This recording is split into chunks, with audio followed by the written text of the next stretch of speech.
سلام، خیلی خوش اومدیم به چنل لذت خیاطی. امروز یه همایش خیلی خوب داریم در مورد اینکه ببینیم اصلاً بدن انسان از چه عضلاتی تشکیل شده. اینو بدونیم که بفهمیم چطوری باید الگو سازی بکنیم. همراه من باشید. سلام. بفهمید. خواهش میکنم. بفهمید. خیلی خوش اومدید. ناصر مقدمجو. و من خوشحال بودم وقتی میرفتم توی نمایشگاه ماشین، گفتم واو، بین این همه تنوع کدومو انتخاب کنم؟ حالا من چقدر خوشبختم. بابا شما داری پراید سوار میشی، هر کدومو سوار شی همونه، توش همونه، داشبوردش همونه، سیستم گیربکس موتورش همونه، ترمزش همونه، فقط بعدشان یه خود مکاپ زدن بهش و یه ابروشو بردن بالا و یه موهاش هم شینیون کردن. آره، چیزی رو تغییر ندادن. شما اینو برمی‌داری میذاری اینور، میگی مولر اصلاح شده، میاد این ورتر میشه مولر پیشرفته، میاد این ورتر میشه مولر فلان. بعد میگی من متد جدید یاد گرفتم. این خیلی بده. شما الان دچار توهم دانش شدی و فکر میکنی یه چیز فوق‌العاده داری کار میکنی، منتظری که یه خروجی فوق‌العاده بهت بده. خروجی فوق‌العاده یعنی درآمد بسیار بالاتر. چرا نمیده؟ وقتی چراغ ماشین رو عوض کردی، صندوقش هم زدی پخ کردی، یعنی 120 سرعتش باید بشه 180 تا دیگه. من سال 81 رفتم کلاس آواز، کلاس صدا سازی. رفتم سر کلاس، قبل از اینکه برم سر برای ثبت نام رفتم، گفتن استاد باید شما رو تعیین سطح بکنه، مشاوره بکنه. رفتم تو، استاد پشت پیانو نشسته بود، یه سیبیلای خیلی خوشگل و شیشتیق و هنرمندی بود واقعا. پشت پیانو نشسته بود، گفت هر دکمه رو صدا میزنم شما با دهان صداشو در بیار. دو ر می فا سول لا سی، هر کدوم میزد من صداشو در می آوردم. تموم که شد، گفت شما 80% قدرت شنوایی رو داری. مگه این تست حنجره نبود؟ می‌خواستی ببینی من میتونم صدای خوب از حنجرم در بیارم؟ گفت نه، این تست شنوایی بود. گفت تو تا نشنوی نمیتونی بیان کنی. ناشنوای عزیز مشکل شنوایی داره که نمیتونه صحبت کنه، چون نمیشنوه نمیتونه صحبت کنه. چون پس یه خواننده، یک نوازنده مهمترین ابزارش چیه؟ یه خواننده مهمترین ابزارش چیه؟ همه فکر میکنن حنجرشه. همه فکر میکنن برای اینکه خواننده خوبی بشی باید حنجره خوبی داشته باشی، در صورتی که اصلا ما صدای بد تو دنیا نداریم. چه صدای زیر باشه چه صدای بم باشه، خواهان خودشه داره. شما فقط باید شنونده خوبی باشی که بتونی اون رو درست بیان بکنی. پس شما الان مهمترین ابزاری که داری چشمته و باید روی اون کار بکنی. به خاطر اینه که یه سری اختلافات رو نمیبینی، گودی ها رو نمیبینی، برجستگی ها رو نمیبینی، فرق بین لیور و پقی رو نمیبینی.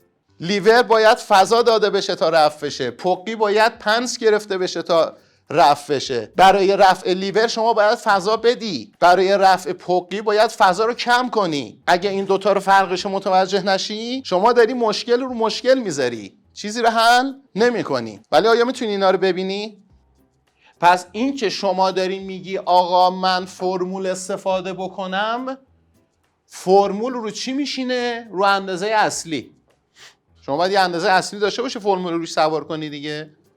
مثل دور سینه تقسیم بر 1/20 دور سینه، یعنی دور سینه تقسیم بر 20 میشود 5 سرشانه.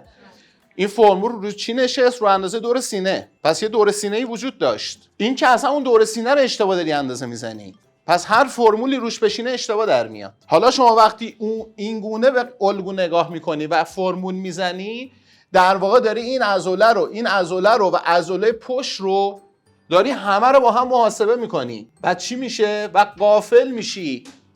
ناکن این عضله است. حالا غافل میشی از زیر بغل. شاید این عضله رشد نکرده، زیر بغل رشد کرده. شاید سینه رشد نکرده، این رشد کرده. چجوری داری اینو محاسبه میکنی؟ اگر شما داری روی پارچه کار میکنی که انعطاف داره و این ایرادات رو نشون نمیده، هنری نکردی. به خاطر همینه که 10 تا 3 تا مشکل داری و هیچ وقت نمیتونی اون اصل ماجرا رو درست بکنی. ناصر مقدمجو. فامیلتون رو لطف می‌کنین بگین و از کدوم شهر تشریف آوردین؟ بله، من سکینه حسن‌زاده از ایوان کی اومدم. من سهیلا مقدم هستم، از کرج اومدم. هایده قره‌باغی هستم از شهر تبریز. خدمتتون رسیدم که از این کلاس خیلی پربار استفاده کنم. بله، لاله محمدی هستم از باغستان کرج اومدم. من هاجر سادات مصطفوی از تهران. احمد ریحانی‌ام از شهرستان خمه، استان مرکزی.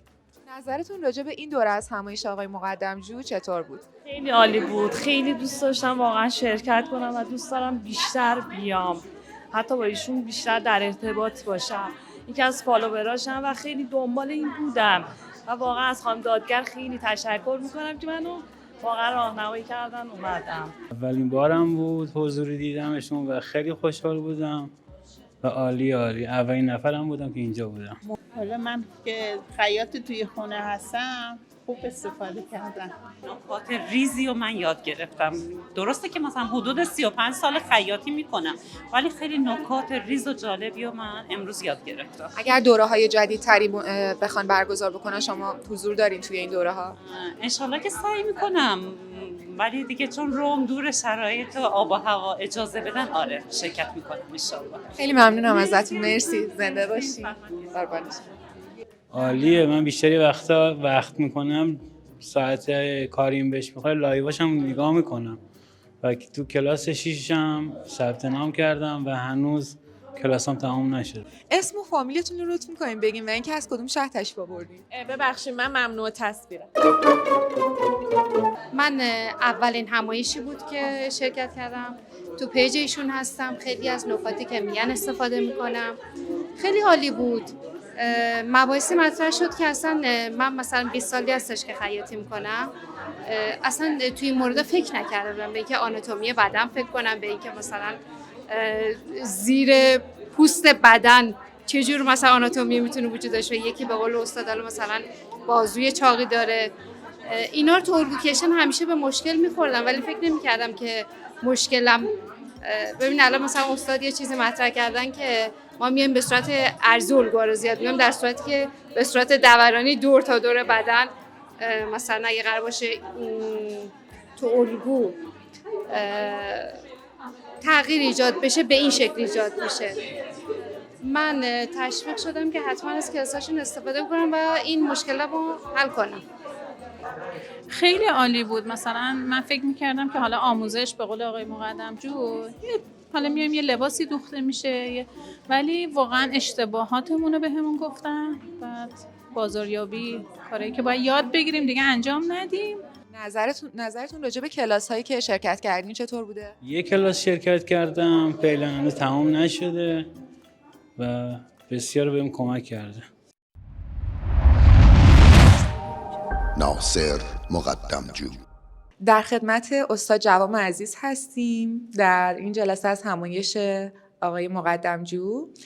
میخواستم ببینم که نظرتون راجع به این دوره از همایش آقای مقدمجو چطور بوده؟ اول سلام میکنم خدمت همه عزیزان. خیلی خوب بود. من موافق اینطور همایش‌ها هستم به خاطر اینکه اعتقاد دارم قبل از اینکه یه کاری رو یاد بگیریم باید یه مقدمه ای ازش پیش زمینه یاد بگیریم.